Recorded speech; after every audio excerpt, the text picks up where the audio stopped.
I am reviewing Civil War.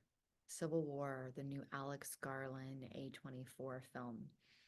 So one of the things I enjoyed the film. I think you could possibly go into it and think that it's going to be this action-packed war film because of the name Civil War. And there are action elements, there are war elements, but it feels much more like a satire of division in this country and how close to a civil war we could be more than we think that we are.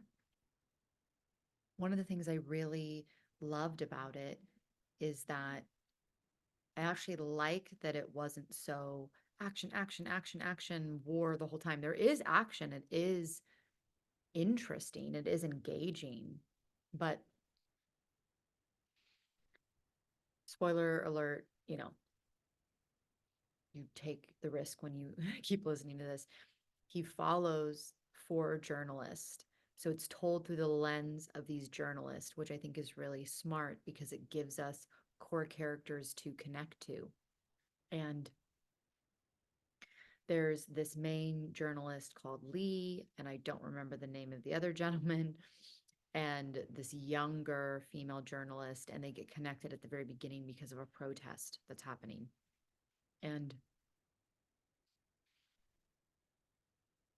I feel like they were making lots of comments about the morality of what it is to be a journalist and the morality of what does it look like to re- record something and here are the facts and we're presenting what we see but not do anything about what's happening, and is the recording the facts and saying this is what we see, is that enough for the difference they're trying to make in the world?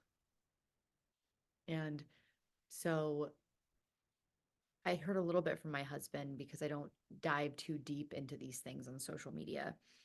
And apparently, there's a lot of things people have said or think that Garland is a big right wing person trying to force his agenda or something like that. He told me something to that effect. But I actually really appreciated that in the film, I didn't notice or feel like they were making a this is this side or this is this side kind of thing. What I really appreciated about it is that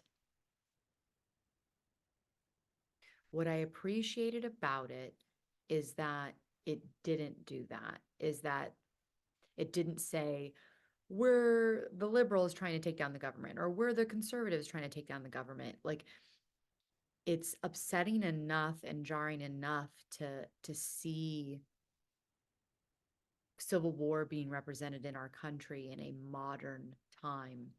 And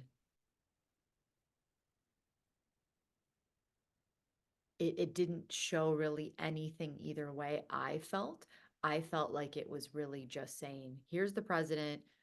It didn't really say like what the issue was. What you get is that there's a succession of California and Texas, the Western forces, and that those forces eventually go and take over and overthrow the White House. And I mean, I feel like it really could be your interpretation either way of like what side, but that's not the point that the film is trying to make. And the fact that people are talking about sides, I think, points to why the film was made in the first place.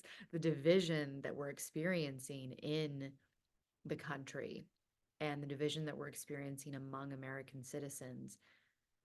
And I honestly think it comes down to, sounds like juvenile and very general, but it comes down to the fact that we cannot allow ourselves to disagree and actually listen to one another. It's very, very, very interesting. So, at the very end, like even the young journalist letting Kirsten Dunst die and her taking a picture of it as she dies, like the point that that's making. And yeah, it was people expecting kind of like popcorn blockbuster. It's gonna make you uncomfortable, and I think that's the point. So it had very Children of Men vibes. Children of Men vibes, like not extremely post-apocalyptic where it feels so distant you can barely connect with it, but close enough where I'm like, could this be a few years from now?